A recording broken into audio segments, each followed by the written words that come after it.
अस्सलाम वालेकुम नाजरीन, आप देख रहे हैं स्पेयर न्यूज़। मैं हूं आपकी होस्ट फ़ाय अहमद। 12 बजे की हेडलाइंस में खुशामदीद। हेडलाइंस का आगाज करते हैं। स्पीकर कौमी असम्बली ने अपोजिशन को चैलेंज कर दिया। उन्होंने कहा कि वज़ीर-ए-आज़म इमरान खान जब एतमाद का वोट ले रहे थे, MNA सभी वहीं थे और मीडिया भी वहां मौजूद थी। 178 वोट हुए हैं। अगर इसमें से एक भी वोट कम होता है तो मैं अपना ओहदा छोड़ दूंगा, अपनी कुर्सी छोड़ दूंगा। चेयरमैन सेंट्रल इलेक्शन ने कहा है कि हम वोट किसी से भी मांग सकते हैं। हमने तो बिलावल भुट्टो से भी वोट मांगने जाना था। यूसुफ रजा गिलानी सेंटर बन गए हैं, वरना हमने वोट वहां से भी मांगा था। सबको साथ लेकर चलना ही जमहूरियत है। शाहिद का खान ने कहा है वजीर आजम के पास इतनी गुंजाइश नहीं है कि वो एतमाद का वोट ले सकें।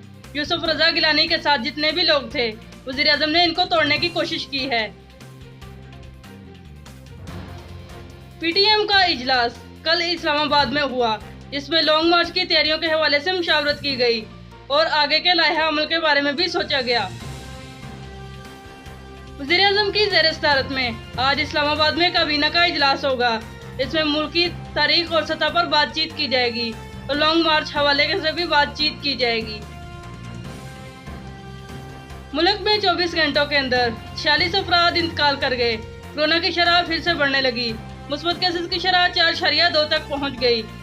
13,200 अमवात हो चुकी हैं, जबकि 1,300 नए केसेस भी रिपोर्ट हो चुके हैं। गुजरात के अंदर कोरोना के मरीज बहुत ज्यादा होने लगे। कोरोना की शरह गुजरात के अंदर बहुत ज्यादा बढ़ने लगी, जिसकी वजह से गुजरात के 13 इलाकों में स्मार्ट लॉकडाउन कर दिया गया। स्कूल, कॉलेज और यूनिवर्सिटियां कोरोना के बढ़ते केसेस के बायस दोबारा बंद होने का इम्कान हो गया।